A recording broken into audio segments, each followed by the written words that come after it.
The Los Angeles Lakers' defeat to the Philadelphia 76ers on Tuesday night, January 28, was not unexpected. The team faced a depleted opponent that has been struggling in the NBA. This was particularly notable as the Lakers were coming off a game just the night before, and Anthony Davis had to exit the match after only 9 minutes of play due to injury. Such circumstances put additional pressure on LeBron James, who has been carrying a significant load for the team this season. Leave your like and subscribe to the channel so you don't miss any updates. LeBron stood out as the team's offensive leader in this matchup, scoring an impressive 31 points while also contributing 9 assists and 8 rebounds. His performance showcased his ability to still dominate on the court despite being in his 21st season in the league. However, it is essential to note that he also recorded 8 turnovers, marking his worst performance in that category for the season. This inconsistency raises questions about his decision-making and ability to maintain control during critical moments of the game. But the statistic I want to highlight about LeBron isn't found in the box score. It's his plus-minus rating. This statistic measures the point differential when players are on the court, providing insight into their overall impact on the game. Against the Sixers, LeBron posted a -13 rating, meaning that during his time on the floor, the Lakers scored 13 points fewer than their opponents. This was particularly concerning as it was the worst plus-minus among all starters, indicating that while he may have put up individual numbers, his presence did not translate into team success. The -13 point differential while LeBron was on the court is concerning, but it's not the only issue at hand. The real problem becomes evident when we look at his performance throughout the entire season. Despite being 40 years old, LeBron continues to perform at a high level, averaging 23.8 points and 9.0 assists per game. These statistics reflect his enduring talent and skill. However, they also mask some underlying issues regarding team dynamics and effectiveness. The Lakers have struggled to outscore their opponents when LeBron is playing. After 45 games this season, examining the plus-minus rankings within the team reveals some interesting insights. For example, newcomer Dorian Finney-Smith has emerged as a key player with the best rating on the team. With him on the court, the Lakers have outscored their opponents by an impressive 62 points.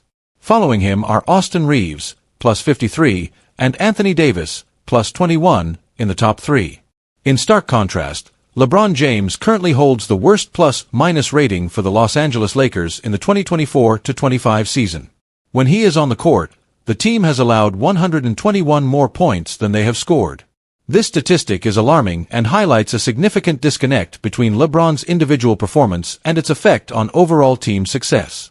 Moreover, this figure represents LeBron's second lowest plus-minus rating of his career, surpassed only by his rookie season in 2003-2004 when he finished with a -144. Such a drastic decline raises questions about how effective he can be as a leader and whether he can adapt his game to better suit his teammates' strengths moving forward. When it comes to positive contributions, LeBron James has had very few games where he finished with a positive plus-minus rating this season.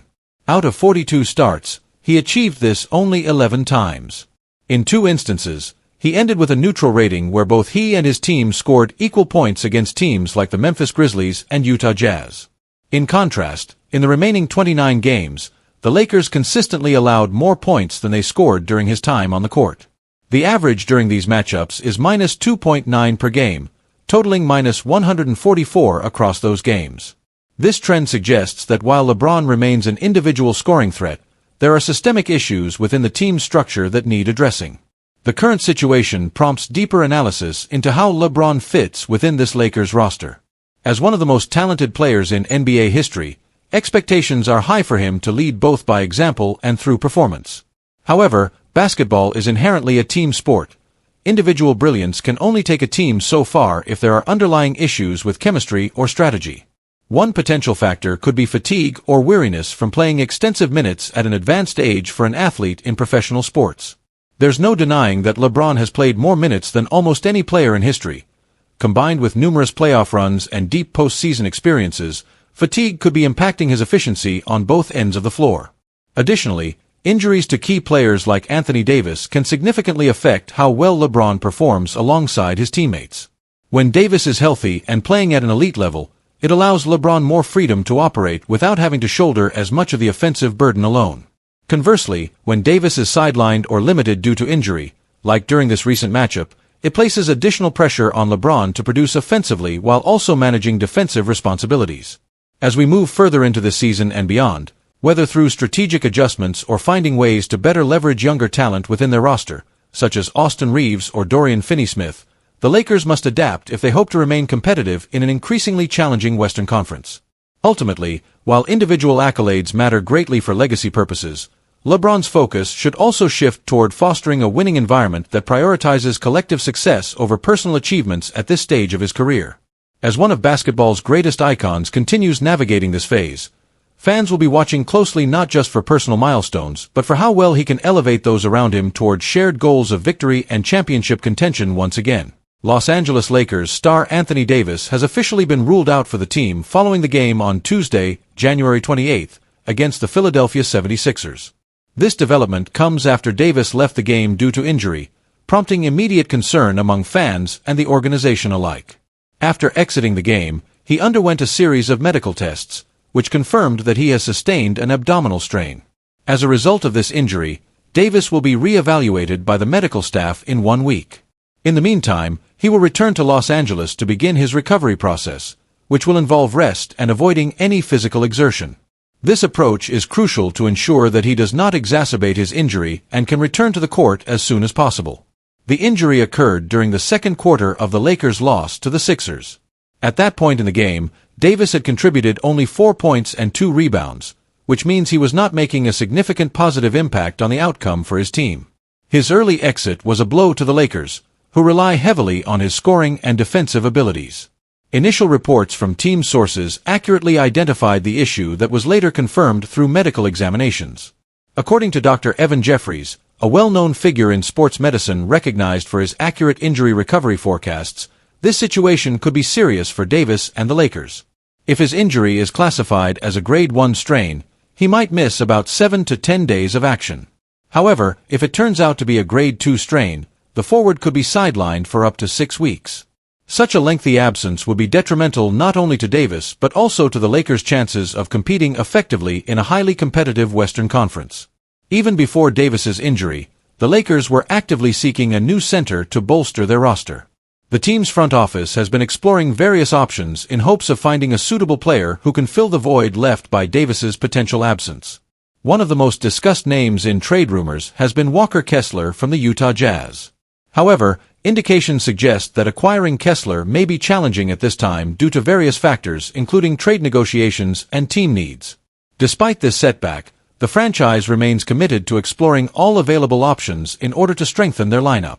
The urgency surrounding this situation has intensified significantly with Davis's injury. The Lakers are aware that they need to act quickly as they approach a critical period in their season. With approximately 1 week remaining until the NBA trade deadline, they must make strategic decisions to reinforce their frontcourt and find a reliable partner for Davis when he returns. The timing of this injury is particularly unfortunate for Los Angeles. The team has been struggling with consistency throughout the season and relies heavily on Davis's contributions both offensively and defensively. His ability to score in the paint, protect the rim, and rebound effectively makes him an invaluable asset for the Lakers. Losing him for any extended period could have serious ramifications for their playoff aspirations. In addition to finding a replacement or reinforcement for Davis, the coaching staff must find ways to maximize the potential of other players on the roster while also maintaining team chemistry and morale. Players like LeBron James will need to step up even further as leaders on and off the court during this challenging period. Furthermore, this situation raises questions about how well other players can adapt in Davis's absence. The Lakers have several talented individuals who could potentially fill in or take on larger roles during this time. Their performance will be crucial in determining how well the team can weather this storm. As fans eagerly await updates on Davis's condition and potential return timeline, there is also an underlying sense of hope that he can recover swiftly and return stronger than ever. The Lakers organization understands how important it is not only for Davis but also for their overall success moving forward. Ultimately, while individual player injuries are part of sports, they can significantly impact a team's trajectory throughout a season. The Los Angeles Lakers find themselves at a crossroads as they navigate these challenges while trying to remain competitive in an increasingly difficult landscape within the NBA. As we look ahead toward upcoming games without Anthony Davis on the court, All eyes will be on how well Los Angeles adapts and whether they can secure necessary reinforcements before the trade deadline arrives. The next few weeks will be critical for both Davis's recovery process and determining what direction this storied franchise takes as they strive for success amidst adversity. Fans will undoubtedly be watching closely as events unfold, hoping for good news regarding their star players' health while also anticipating possible roster changes that could shape their championship aspirations moving forward. It seems that Myles Turner and the Los Angeles Lakers are once again on each other's radar. As the NBA trade deadline approaches, the Lakers are reportedly considering offering both of their first-round draft picks to acquire the center from the Indiana Pacers, according to league sources. This renewed interest in Turner comes at a critical juncture for the Lakers, who are looking to solidify their roster and enhance their chances of making a deep playoff run. However, a key question remains: would Turner be willing to re-sign with the Lakers during the off-season? If he agrees to stay, this could represent a significant opportunity for general manager Rob Pelinka to finally secure the long-speculated deal that has been discussed over the past few seasons. The Lakers have been linked to Turner for quite some time, and this might be their best chance to bring him on board. Turner makes a lot of sense for the Lakers for several reasons. First and foremost, Anthony Davis has expressed a desire to play less as a center. This shift in his role has prompted the Lakers to seek a partner who can share responsibilities in the paint and allow Davis to operate more freely. Turner, who boasts an impressive three-point shooting percentage of 39.3% on over 5 attempts per game, would fit seamlessly alongside Davis. His ability to stretch the floor would provide much-needed spacing for the Lakers' offense while also ensuring rim protection on defense. Moreover, Turner is recognized as an exceptional defender and could effectively anchor the defense during the minutes that Davis is resting. The Lakers have struggled significantly when Davis is on the bench, often finding themselves vulnerable to opposing teams exploiting their front-court weaknesses. Current substitutes like Jackson Hayes and Christian Koloko have not provided the same level of defensive stability that Turner could offer.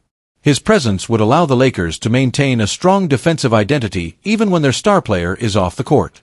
If the Lakers face a dominant center in the playoffs, such as Nikola Jokic or Joel Embiid, having both Turner and Davis would allow them to alternate defensive assignments effectively, something they have failed to do in their past 2 playoff runs against the Denver Nuggets. The inability to match up defensively with elite big men has been a significant hurdle for Los Angeles in recent seasons, and acquiring Turner could help address this issue. Despite this ideal fit, there are considerable risks associated with making this trade. First and foremost, Turner will be a free agent at the end of the season. If the Lakers trade away 2 significant assets to acquire him and he does not re-sign, they could lose valuable pieces for just a few months of service. This scenario could leave them in a precarious position, having given up future assets without securing long-term benefits. Second, there is a significant financial cost involved in bringing Turner aboard. Davis is already set to earn $54.1 million in 2024-25, which places a substantial burden on the team's salary cap. If Turner signs for around $30 million per season, an estimate based on his market value, combined with LeBron James' player option of $52.6 million, these 3 players would consume nearly all of the team's salary cap space. This situation raises concerns about how much flexibility the Lakers would have to build out their roster beyond these star players. Lastly, if this experiment of playing 2 centers does not work out as planned, the Lakers could find themselves stuck with an expensive contract and limited options for making further adjustments. The franchise is still feeling the repercussions of its trade for Russell Westbrook, which cost them multiple assets and severely restricted their rebuilding options. The lingering effects of that trade continue to weigh heavily on Los Angeles as they navigate potential new deals. So what would it take to bring Myles Turner to Los Angeles? Regardless of how any potential trade is structured, it is expected that Indiana would demand 2 first-round picks along with salary-matching players as part of any deal. One possible scenario involves the Lakers sending Rui Hachimura, Jalen Hood-Schifino, and 2 first-round picks to Indiana. A third team, such as the Portland Trail Blazers, joining in to help facilitate salary matching and make the trade more palatable for all parties involved. However, trading Turner might not be in Indiana's best interest given their current standing. They are 5th in the Eastern Conference and have no clear reason to part with their starting center just months before the playoffs. The Pacers have been performing well this season and may prefer to retain Turner as they look to make a playoff push rather than risk losing him for future assets. The ongoing saga between Myles Turner and the Lakers has persisted for years now. Whenever it seems like he might be available for trade, Indiana typically pulls back and retains him as part of their core lineup. This pattern has frustrated many fans who believe that acquiring Turner could significantly improve Los Angeles' chances at competing for another championship. If the Pacers truly want to avoid losing him for nothing in free agency after the season ends, they may finally consider making a deal with Los Angeles if they can come up with an attractive package. For the Lakers, though, making this decision will revolve around whether it's worth risking their future for what could be seen as a short-term gain. With a clear need to bolster their frontcourt and pressure from LeBron James and Anthony Davis for a more competitive roster moving forward, this could be Los Angeles' last significant attempt to acquire Myles Turner before the trade window closes. The stakes are high. If they fail to secure additional talent now while also managing existing contracts wisely, this might hinder their chances of contending effectively in upcoming seasons. As fans eagerly await developments regarding this potential trade scenario involving Myles Turner, the hope remains that he could become part of an exciting new chapter for one of basketball's most storied franchises as they strive toward reclaiming glory amidst adversity both on and off-court dynamics.